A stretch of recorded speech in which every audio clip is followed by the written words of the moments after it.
Mga aral ng buhay na natutunan mo na.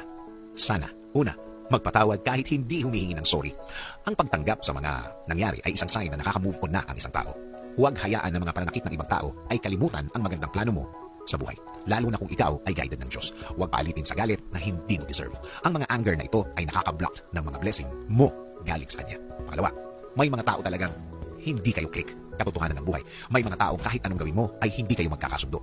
Hindi kayo magiging click. Mas mabuting ikaw na ang lumayo at umiwas. Alam mo, minsan nasa timing lang naman yan. Hindi ibig sabihin na hindi kayo click ngayon forever na yan. Baka dumating ang oras na magiging okay din kayo. Pero for now, distansya na muna.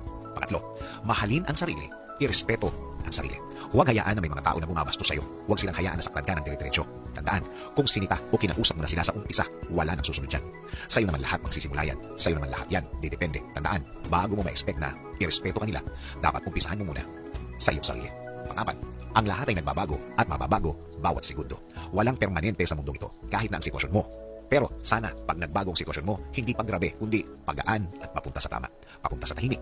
Kahit nagaano kabigat ang problema mo, magbabago at magbabago ang sitwasyon.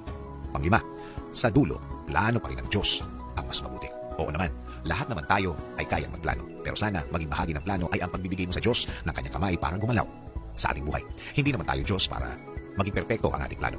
Meron at meron tayong mamimiss na bagay o detail sa pag-iisip.